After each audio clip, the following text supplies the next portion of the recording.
If you're just starting out with pastel pencils and you don't know where to start, here is exactly what you need to get going, and a few things that you can skip for now. I'm going to split this video into 5 sections, starting off with the pastels themselves. So, pastel pencils. You don't need a giant 72 set to start out. A smaller range of around 24 colours covers most subjects, especially if you're drawing things like fur, feathers, or skin tones. The good thing about pastels is that you can blend colours together really easily, so you can sort of create your own colours by mixing. Look for a pastel pencil brand with good pigment and blendability. The Stabilo Carbothellos would be my personal recommendation for beginners because they aren't too expensive. They aren't too hard that blending them becomes difficult, and they're also not too soft, so you can still sharpen them into a sharp point for finer details. I've got the 60 set here, but honestly, you could just start off with the 24 set. As you can see from my set here, the brighter colours are barely touched, so you don't necessarily need multiple shades of red or blue, for example. I draw a lot of animals, so the colours that I use are mostly browns, greys, and beige tones. You can buy these pastel pencils individually too, so if you wanted to select particular colours to start out with, you can easily do that if you didn't want to buy a full set. These pastel pencils are comfortable to hold, and I don't have any issues with the leads breaking over and over, and they can be sharpened to a fine point.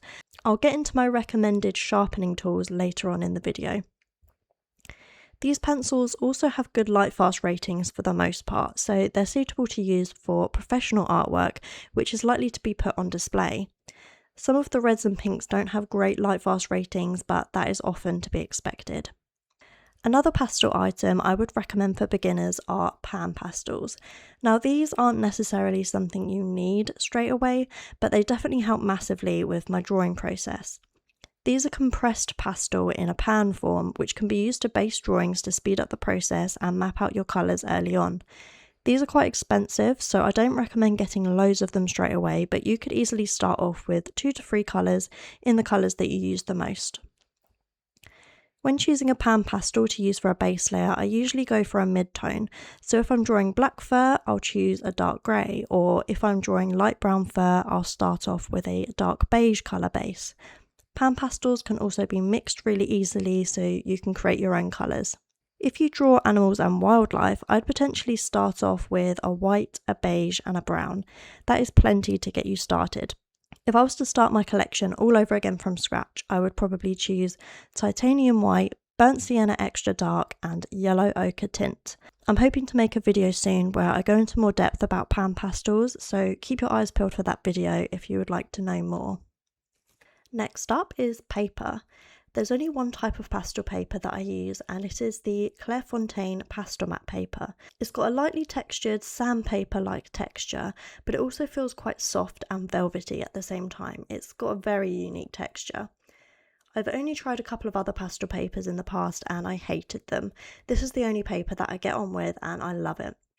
This paper is quite expensive, but honestly, making an investment on your paper makes such a difference to the finished artwork and your experience creating the art. This paper comes in a variety of sizes and colours, which is great as it's always good to have options.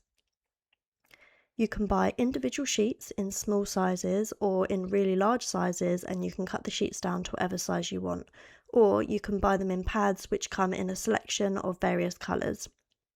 My favourite paper colours to use are light blue, which to me looks a bit more like a light grey, sand and light green. I will link this paper and any other products and items mentioned in this video in the description below. Next, we're going to talk about blending tools.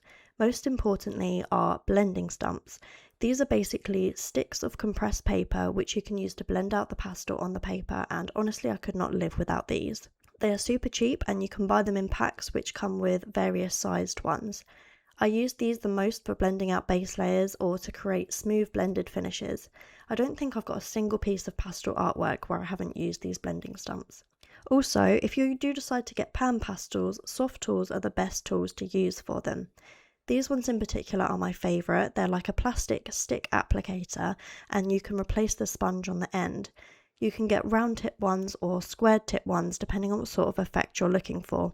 The round tips ones are the ones that I use and recommend the most. Finally, some other tools that you will need including sharpeners, erasers and tape. This Swordfish Icon pencil sharpener is the one that I use the most for my pastel pencils. The Stabilo Carbothello pencils I mentioned work great with this sharpener, and you can get a really sharp point with it. This sharpener also works amazingly with the Faber-Castell Pitt pastel pencils. The only annoying thing about this sharpener is the fact that the blade gets blunt very quickly, so I have to replace the blade often. I'd also recommend having a craft knife and a small basic sharpener on hand too. Pastel pencils can be a pain to sharpen, and if the pencil keeps snapping or you've got some pastel pencils which are too big to fit into a manual sharpener, such as the Caran d'Ache pastel pencils, then a craft knife is essential for sharpening them. This one I have here is very blunt, so I do need to invest in a new one. Another tool I cannot live without and I highly recommend getting is a kneaded putty eraser.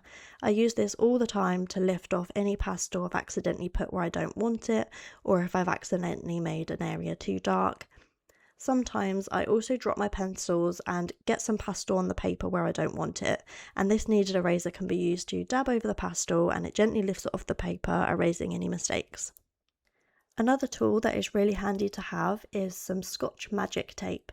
This one isn't essential, but I do use it for pretty much all of my pastel artworks to create crisp, clean lines around the edges of my artwork. This is the only tape I've found to be sticky enough, but not actually tear the paper. I've even left this tape on my artwork for weeks at a time, and when I peel it off, it still doesn't tear the paper. Last but not least is glassine paper. You can buy this in big packs, or if you buy the Clairefontaine pastel mat pads, you get some sheets with it. This I use to protect any finished pastel artwork and also to prevent my hand from smudging my artwork whilst I'm working on it.